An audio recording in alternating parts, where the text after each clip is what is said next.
ನಮಸ್ಕಾರ. ಇವತ್ತು ನಮ್ಮ ಜೊತೆ ಇದ್ದಾರೆ ಶಿವಮೊಗ್ಗ ಜಿಲ್ಲೆಯ ಪಶುಪಾಲನೆ ಮತ್ತು ಪಶುವೈದ್ಯಕೀಯ ಸೇವಾ ಇಲಾಖೆಯ ಉಪನಿರ್ದೇಶಕರಂಥ ಡಾಕ್ಟರ್ ಸದಾಶಿವ ಅವರು. ಅವರಿಗೆ ಈಗಾಗಲೇ ನಮ್ಮ ಈ ಅನುತ್ಪಾದಕತೆಯಿಂದ ಉತ್ಪಾದಕತೆಯತ್ತ ಈ ಯೋಜನೆಯ ಬಗ್ಗೆ ತುಂಬ ಚೆನ್ನಾಗಿ ತಿಳಿದಿದ್ದಾರೆ. ಸುಮಾರು 10 ಈ ರೀತಿಯ ಕ್ಯಾಂಪ್ಗಳನ್ನು ಸಹಿತ ಅವರು ಅಟೆಂಡ್ ಮಾಡಿದ್ದಾರೆ. ಈ ರೈತರಿಗೆ ಈ ಯೋಜನೆಯಿಂದ ಆಗುವಂತಹ ಒಂದು ಲಾಭ ಮತ್ತು ಅದನ್ನು ಸರ್ಕಾರ ಹೇಗೆ ಮುಂದೆ ಅದನ್ನು ತೆಗೆದುಕೊಂಡು ಹೋಗಬೇಕು ಬಗ್ಗೆ ಅವರ ಒಂದು ಅಭಿಪ್ರಾಯವನ್ನು ನಾವು ಈ ಸಂದರ್ಭದಲ್ಲಿ ತೆಗೆದುಕೊಳ್ಳೋಣ. ಡಾಕ್ಟರ್ ಸದಾಶಿವ ಅವರು. ನಮಸ್ಕಾರ.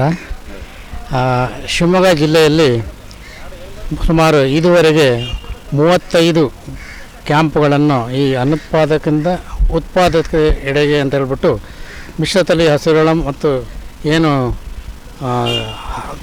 ಕ್ರಾಸ್ ಬ್ರೀಡ್ ಕೌಸಿದವೋ ಅವು ಅನುತ್ಪಾದಕತೆಯಿಂದ ಬಳಲ್ತಾ ಇದ್ದವು. ಅವುಗಳಿಗೆ ಏನು ಉತ್ಪಾದನೆ ಇಲ್ಲದೆ ಅವರು ರೈತರು ಅದನ್ನು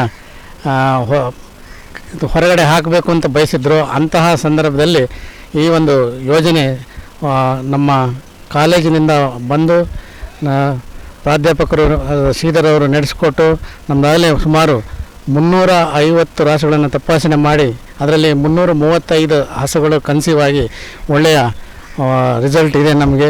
ಆದ್ದರಿಂದ ಇಂತಹ ಕಾರ್ಯಕ್ರಮಗಳನ್ನು ಮುಂದುವರಿಸ್ಕೊಂಡು ಹೋಗಬೇಕು. ಇದು ಒಂದು ಒಳ್ಳೆಯ ಕಾರ್ಯಕ್ರಮ ಅಂತ ಹೇಳಲಿಕ್ಕೆ ನಾನು ಇಚ್ಛೆಪಡ್ತೇನೆ. ಹಾಗೂ ಸರ್ಕಾರ ಕೂಡ ಇದರ ಬಗ್ಗೆ ಹೆಚ್ಚಿನ ಗಮನವಹಿಸಿ ಇದನ್ನು ಮುಂದುವರಿಸಲಿಕ್ಕೆ ಅನುದಾನವನ್ನು ಬಿಡುಗಡೆ ಮಾಡಬೇಕು ಅಂತ ಕೋರ್ತೇನೆ.